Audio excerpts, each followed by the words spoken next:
Hello மக்களே, அனைவருக்கும் வணக்கம் and welcome back to our channel. என்னுடைய சேனலை சப்ஸ்கிரைப் பண்ண உங்களுக்கு எல்லாருக்குமே ரொம்ப நன்றி. நம்ம சேனலை ஃபர்ஸ்ட் டைம் பார்க்குறீங்க இல்லை சப்ஸ்கிரைப் பண்ணாமல் பார்க்குறீங்கன்னா மறக்காமல் சப்ஸ்கிரைப் பண்ணிட்டு பக்கத்தில் இருக்கிற பெல் ஐக்கானையும் கிளிக் பண்ணிக்கோங்க. அப்போ தான் நான் போடுற வீடியோ உங்களுக்கு ரெகுலராக நோட்டிஃபிகேஷன் வரும். எல்லாரும் நல்லா இருப்பீங்கன்னு நினைக்கிறேன். நாங்களுமே ரொம்ப நல்லா இருக்கோம். இன்னைக்கு நம்ம சேனல்ல பார்க்க போறது என்னன்னு பார்த்தீங்கன்னா, பலாக்காய் இருக்குல்ல, அதை வச்சு செய்யக்கூடிய ஒரு ரெசிபி தான். அதுக்கு முன்னாடி அந்த பலாக்காயை வந்துட்டு எப்படி கிளீன் பண்ணணும், எப்படி கட் பண்ணணும், எப்படி வந்து நம்ம வந்துட்டு ஒரு 1 month கிட்டக்க வந்து ஸ்டோர் பண்ணி வைக்கணும், இதெல்லாம் பார்த்துட்டு அண்ட் அதுக்கப்புறம் பலாக்காய் வச்சு செய்யக்கூடிய ஒரு 65 ரெசிபி தான் நம்ம பார்க்க போறோம். ஸோ வீடியோவை ஸ்கிப் பண்ணாம பாருங்க. பார்த்துட்டு வீடியோ பிடிச்சிருந்தது அப்படின்னா லைக் பண்ணுங்க, கமெண்ட் பண்ணுங்க, ஷேர் பண்ணுங்க, மறக்காம நம்ம சேனலை சப்ஸ்கிரைப் பண்ணுங்க. வாங்க வீடியோக்குள்ள போலாம். ரொம்ப நாள் கழிச்சு இவனை வாங்கிட்டு வந்தாச்சு. இது வந்துட்டு பார்த்தீங்கன்னா கிட்டத்தட்ட 1 கிலோ இருக்கும். ரொம்ப ஒரு இடையில ஒரு தடவை வாங்கியிருக்கும் போது வந்துட்டு ரொம்பவே சரியில்லாமல் போயிருச்சு. ஒரு மாதிரி அழுகலாக இருந்தது. கடைசி எனக்கு வந்து சூஸ் பண்ண தெரியல அப்படி இப்படின்னு சொல்லிட்டு எனக்கும் இவங்களுக்கும் நடுவில் ஒரு வாய்க்காத்தகராறு மாதிரி போய் கடைசி இது வாங்குறதே விட்டுட்டேன். ஏன்னா இதோட ப்ரைஸுமே வந்து அதிகம். இது வந்துட்டு கிட்டத்தட்ட ஒரு 1 கிலோ இருக்கும் வெயிட் வந்து. ப்ரைஸ் வந்து பார்த்திங்கன்னா கிட்டத்தட்ட எவ்வளோ ரூபான்னா 70 ரூபா. ஸோ வந்துட்டு வேஸ்ட்டாக போச்சுன்னா மொத்தமாக வம்பா போயிடுச்சுங்கிறனால இடையில வாங்காமே இருந்தோம். ஸோ ஃபைனலாக வாங்கிட்டு வந்தாச்சு. இன்றைக்கி இதை வச்சு ஒரு சூப்பரான ஒரு டிஷ்ஷை தான் நம்ம பார்க்க போகிறோம். ஃபஸ்ட்டு இதை க்ளீன் பண்ணிக்கலாம். ஆஸ் யூஷுவல் செய்கிறதான். இவனை வெட்டும் போது வந்துட்டு என்ன வரும்னா நிறைய பாலாக வரும்ல, அதனால் கையெல்லாம் பிசு பிசுப்பாயிடும். ஸோ முன்னெச்சரிக்கையாக எண்ணெயெல்லாம் நல்லா தடவிக்கலாம் கையில். இதில் நிறைய டிஷ்ஷஸ் இருக்குது, டேஸ்ட்டும் நல்லாயிருக்கும். அண்ட் மோரோவர் நம்ம வந்துட்டு ஃப்ரீசருக்குள்ளாக்கா நம்ம வச்சு ஸ்டோர் பண்ணிட்டோம்னு வச்சுக்கோங்களேன். ஒன்ஸ் இவனை வந்து ரெடி பண்ணி வச்சு ஃப்ரீசரில் இதை தூக்கி வச்சிட்டோம் அப்படின்னோம்னா இது வந்துட்டு கிட்டத்தட்ட ஒரு 1 month வரைக்கும் இருக்குங்கிறாங்க. பட் எனக்கு இந்த ஒரு காய் வந்து 1 monthலாம் இல்லை, 2 weeksக்குள்ளேயே காலியாக போயிடும். நான் வந்து ஆனால் ஃப்ரோசன் பண்ணி வச்சுருப்பேன். பட் 2 weeksல வந்து இது காலியாயிடும். அதில் வந்துட்டு இதை எப்படி க்ளீன் பண்ணுவோங்கிறத பார்ப்போம். ஆல்ரெடி நீங்கள் பார்த்துருப்பீங்க என்னுடைய பழைய வீடியோவில். இருந்தாலும் நம்ம சேனலுக்கு ஃபர்ஸ்ட் டைம் வந்திருக்கீங்கன்னா இந்த வீடியோ மூலமாக பார்த்துக்கோங்க.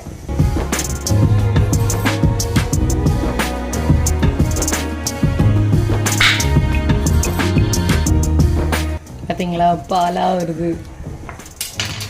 ஷார்ப்பாக இருந்துச்சு அப்படின்னோம்னா வெட்டுறது ஈஸி.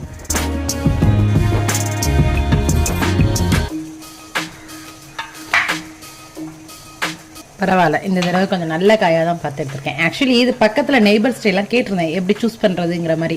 அப்போ அவங்க சொன்னது என்னென்னா, வெளியே ரொம்ப கருப்படிச்சிருக்கக்கூடாது, ரொம்ப காயை பொறுத்த வரைக்கும் ரொம்ப வெளியே கருப்படிச்சிருக்குன்னா உள்ளே வந்து கொஞ்சம் இதாகிற மாதிரி இருக்கும், வம்பா போக போகுதுன்னு அர்த்தம் அப்படிங்கிற மாதிரி சொல்லியிருந்தாங்க. ஸோ அதை வச்சு தான் பார்த்து எடுத்துருந்தேன். பரவாயில்ல, நல்லதாக தான் இருக்குது. ஆனாலும் ரெண்டுலேயுமே என்ன வந்துருக்குன்னா பாலாக வருது பாருங்கள். ரொம்ப பிசு பிசுன்னு இருக்கும், பட் டேஸ்ட் வைஸ் சூப்பராக இருக்கும்.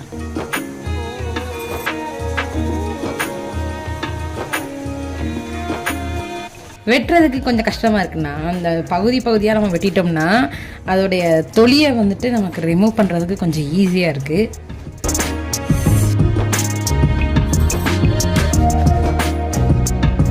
ஆக்சுவலி நான் வந்துட்டு இன்றைக்கி இது வந்து வைக்கணுங்கிறது பிளானே இல்லாததுனால நான் வந்து அரிசி களைஞ்ச தண்ணியை வந்து எடுத்து வைக்கல. இல்லைன்னா அது கூட ஓகே, ஏன்னா இது வந்து கருத்துரும். உங்களுக்கு இப்போ பார்த்தாலே தெரிஞ்சிருக்கும் நம்ம கட் பண்ணி கொஞ்ச நேரத்துலேயே எவ்வளோத்துக்கு கருத்துட்டுன்னு.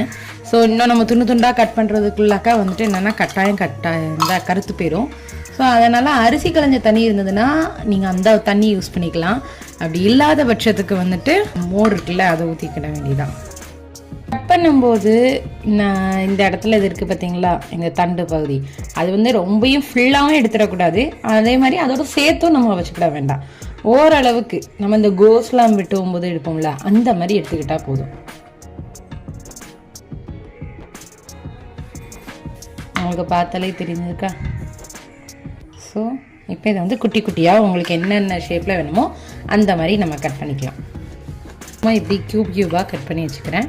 உங்களுக்கு என்ன மாதிரி வேணுமோ அந்த ஷேப்பில் கட் பண்ணிக்கோங்க.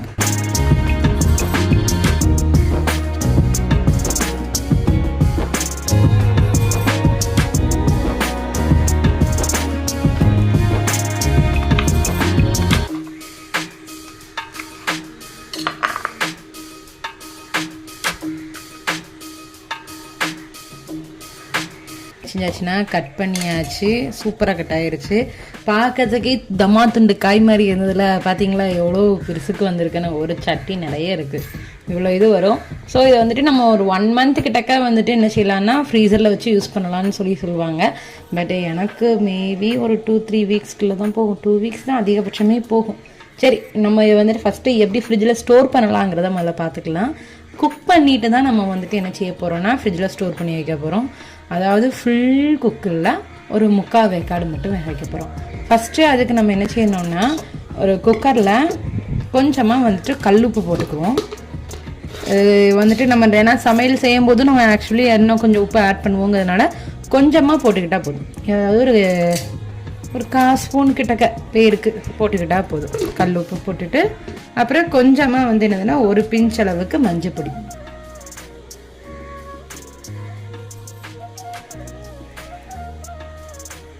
நெக்ஸ்ட்டு வந்து இதில் நம்ம நல்லா தண்ணி ஆட் பண்ணிக்கலாம். ஃபஸ்ட்டு இப்போதைக்கு கொஞ்சமாக ஆட் பண்ணியிருக்கிறேன், அப்புறம் காணாததுக்கு நம்ம ஆட் பண்ணிக்கலாம். அதாவது எவ்வளோ தூரத்துக்கு தண்ணி ஊற்றணும் அப்படின்னோம்னா நம்ம கட் பண்ணி வச்சுருக்கிற பலாக்காய் இருக்குல்ல அது அவ்வளவு மூழ்கிற அளவுக்கு வேணும்.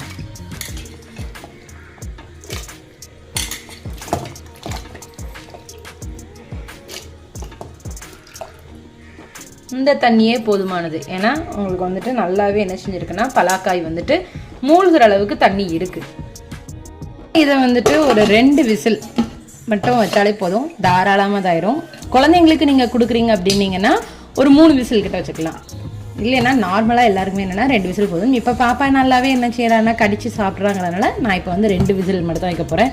2 விசிலில் நம்ம வச்சு எடுத்துட்டோம்னா நல்லா குழையவும் செஞ்சிடாது.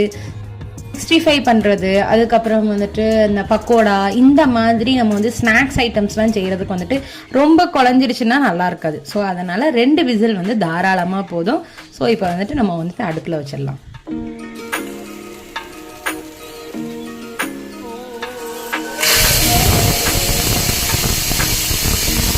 ப்ரெஷர் நல்லா ரிலீஸ் ஆயிடுச்சு. இப்போ இதை ஓப்பன் பண்ணலாம்.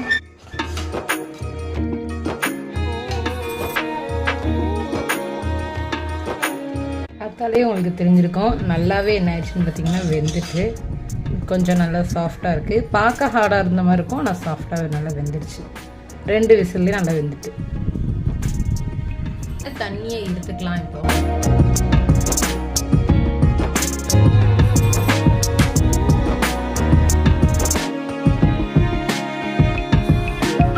வந்துட்டு ஏர்டைட் கண்டெய்னர்லாம் நம்ம போட்டு வச்சிட்டோம்னா கிட்டத்தட்ட 1 month ஆனாலும் கெட்டு போகாதுங்கிறாங்க.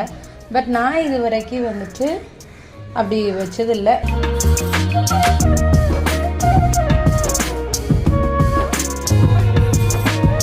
நான் இப்படி 2 பாக்ஸில் போட்டு வச்சுருக்கேன். ஒரு இதில் சீக்கிரமாகவும் ஒரு இது லேட்டாகவும் யூஸ் பண்ணுற மாதிரி. ஸோ உங்களுக்கு எப்படி தோணுதோ அந்த மாதிரி நீங்கள் ஸ்டோர் பண்ணி வச்சுக்கலாம். பலாக்காய் வச்சு நிறைய டிஷ் பண்ணலாம். இன்றைக்கி நம்ம பார்க்க போகிற 65 தான். அதுக்கு முன்னாடி நான் குக் பண்ண அன்றைக்கி என்ன பண்ணியிருந்தேன்னா வத்தப்பொடி உப்பு மஞ்சப்பொடி போட்டு நல்லா கையை வச்சு இது பண்ணி 1/2 hour போல் அப்படியே வச்சுட்டு அப்புறம் லைட்டாக கடுகு உளுந்த பருப்பு தாளிசம் பண்ணி இது கூட போட்டு மேலே லெமனை பிழிஞ்சு ஒரு துவரன் மாதிரி பண்ணியிருந்தேன். இது வந்துட்டு நம்ம கர்ட் ரைஸ்க்கு அப்புறம் ரச சாதம் இந்த மாதிரி இதுக்கு சைடிஷாக வச்சு சாப்பிடும் போது அவ்வளோ டேஸ்ட்டாக இருக்கும். லெமன் எதுக்காக போட்டோன்னா அந்த உப்பு உரப்பு வந்துட்டு அந்த பலாக்காயிலையும் இறங்கணும் அப்படிங்கிறதுக்காக. 2வது நாள் வந்துட்டு என்ன பண்ணியிருந்தோம் பார்த்தீங்கன்னா அந்த பலாக்காய் இருக்குல்ல அதை போட்டு அந்த மஷ்ரூம் கூட போட்டு ஒரு குருமா மாதிரி வச்சு சப்பாத்திக்கு வச்சு சாப்பிட்ருந்தோம். அதே மாதிரி பக்கோடா அரிசி மாவு எல்லாமே போட்டு நம்ம நார்மலாக பக்கோடா செய்வோம்ல அந்த மாதிரி வச்சு டீக்குமே சாப்பிட்ருந்தோம். இன்றைக்கி நம்ம பார்க்க போகிறது என்ன டிஷ்ஷுன்னு பார்த்தீங்கன்னா இந்த பலாக்காய் வச்சு செய்யக்கூடிய ஒரு 65 ரெசிபி தான் பார்க்க போகிறோம். ஆனால் நான் வந்துட்டு பலாக்காயை ஸ்டோர் பண்ணும்போது ஃப்ரீசரில் பண்ண தப்பு என்னென்னு கேட்டிங்கன்னா மேலே அலுமினியம் ஃபாயில் ஷீட் அந்த மாதிரி எதுவுமே போடாமல் மூடினதுனால உங்களுக்கு பார்த்தாலே தெரியும் மேலே ஃபுல்லாக வந்து ஐஸ் கட்டி லேயர் மாதிரி ஆயிடுச்சு. ஸோ நான் பண்ண அந்த ஒரு சின்ன மிஸ்டேக் என்ன ஆயிடுச்சுன்னு பார்த்தீங்கன்னா ரொம்பவே நல்ல மேலே ஐஸ் கட்டியாக இருந்தது. ஒவ்வொரு தடவையும் அது எடுக்கும்போது படாத பாடுபட்ட மாதிரி இருந்தது. இப்போ வந்துட்டு ஃபைனலாக வந்துட்டு மீதி இருக்கிற காய் இவ்வளோ தான் இருக்குது. ஸோ இதை வந்துட்டு தான் 65 பண்ண போகிறோம். பார்த்தாலே தெரியுது உங்களுக்கு மேலே ஐஸ் கட்டியாக இருக்குது. ஸோ நீங்கள் இந்த தப்பை பண்ணிடாதீங்க. இது உருகிற கேப்பில் நம்ம வந்துட்டு தேவையான பொருட்கள் பார்த்துக்கலாம். ஒரு கட்டை விரல் அளவுக்கு வந்துட்டு இஞ்சி, ஒரு 6 வெள்ளைப்பூடு கிட்ட எடுத்து நல்லா இதை வந்து நசுக்கி எடுத்துக்கலாம்.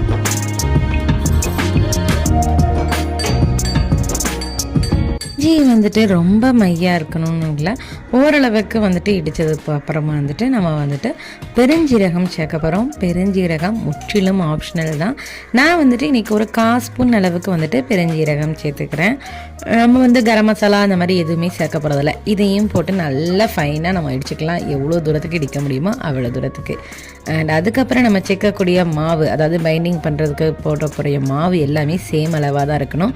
ஒரு 2 ஸ்பூன் அளவுக்கு இப்போ அரிசி மாவு, 2 ஸ்பூன் அளவுக்கு கடலை மாவு, 2 ஸ்பூன் அளவுக்கு என்ன எடுத்துருக்கேன்னா கார்ன்ஃப்ளவர் மாவு, எல்லாமே ஈக்குவல் ரேஷியோவில் தான் எடுத்துருக்கிறேன். இன்கேஸ் இப்போ நீங்கள் வந்துட்டு நம்ம தண்ணி ஆட் பண்ணோன்னே காணலை மாவுனா அகெயின் நீங்கள் எந்த அளவு போடுறீங்களோ அதே அளவுக்கு மாவு சேர்த்துக்கோங்க. அண்ட் ஒரு 1.5 ஸ்பூன் அளவுக்கு வந்துட்டு தனி மிளகாய் தூள் இருக்குல்ல அது சேர்க்குறேன். சில்லி பவுடர் நீங்கள் வந்துட்டு உங்கள்கிட்ட இது காஷ்மீரி பவுடர் இருக்குன்னா இது ஆஃப் அது ஆஃப்னு கரெக்டாக போட்டுக்கோங்க. அப்புறம் இஞ்சி பூண்டு நம்ம எடுத்துட்டோம்ல அது, ஒரு அரை எலுமிச்சப்பழம் சாறு, இது அவ்வளோத்தையும் ஊற்றி கையை வச்சு நல்லா வந்துட்டு என்ன செஞ்சுக்கோங்கன்னா பைண்ட் பண்ணிக்கோங்க. அண்டு தேவையான அளவுக்கு உப்பையும் போட்டுக்கோங்க, மறந்துட்டேன் சொல்கிறதுக்கு. எல்லாம் போட்டு கையை வச்சு நம்ம பிசைஞ்சிக்கலாம். இஞ்சி பூண்டு வந்து பேஸ்ட்டாக இருந்ததுன்னா 1 ஸ்பூன் அளவுக்கு எடுத்துக்கோங்க. 1 ஸ்பூன்லேருந்து 1.5 ஸ்பூன் கிட்டக்க. நான் வந்து இடித்து தான் நார்மலாகவே போடுவேன், அது நம்ம சாப்பிடும்போது நல்லா இருக்குன்னு சொல்லிட்டு கையை வச்சு நல்லா கிளறிட்டு அண்ட் அகெயின் இந்த பலாக்காய் இருக்குல்ல அதை வந்துட்டு நல்லா கையை வச்சு இது பண்ணுங்க. ரொம்ப போட்டு அழுத்தி பிசைய வேண்டாம், மேல் டாப்பில் பிசைஞ்சா போதும். தேவைப்பட்டுச்சு அப்படின்னா ஒரு ஸ்பூன் அளவுக்கு கிட்டக்க தண்ணி ஊற்றினா போதும். அதிகமாக இது வந்து தண்ணி எடுக்காது. ஏன்னா நம்ம வந்து குக் பண்ணியிருக்கோம், ஃப்ரீஸ் பண்ணியிருக்கோம். ஸோ அதிலிருந்து தண்ணி ஊறுகின தண்ணியே போதுமானதாக இருக்கும். அரை மணி நேரம் கழித்து நம்ம இதை வந்து சூடான எண்ணெயில் வந்து போட்டு பொரிச்சு எடுத்துடலாம். கொஞ்சம் நீங்கள் வந்துட்டு லெமன் எதுக்காக ஊற்றுறோன்னா இந்த உப்பு உரப்பு எல்லாமே பலாக்காயில் இறங்கணுங்கிறதுனால தான். ஸோ அதனால தான் ஒரு 1/2 அன் ஹவராவது அதை வந்து ஊற வச்சுக்கோங்க, டிஸ்டர்ப் பண்ணாமல். நம்ம போட்டுட்டு உடனே நம்ம பொரிச்சு எடுத்தோம்னா அந்த பலாக்காயில் வந்துட்டு இந்த உப்பு உரப்புலாம் அவ்வளோ தூரத்துக்கு இறங்கியிருக்காது. அண்டு உப்பு வந்துட்டு இந்த மாவு நம்ம கோட் பண்ணுறோம்ல அதுக்கு தேவையான அளவுக்கு இருந்தால் மட்டும் போதும். ஏன்னா பலாக்காய் நம்ம ஆல்ரெடி வந்து உப்பு போட்டு தான் குக் பண்ணியிருக்கோம். ஸோ வந்து அதுக்கு தேவையில்லை. நம்ம ஒரு லெமன் வந்து திரும்பியும் சொல்கிறேன் புளியலே அப்படின்னீங்கன்னா அந்த உப்பு உரப்பை அந்த பலாக்காயில் அவ்வளோ தூரத்துக்கு இறங்கியிருக்காது. ஸோ 1 by 1 வந்துட்டு எல்லாமே போட்டு நம்ம பொரிச்சு எடுத்துக்கிடலாம்.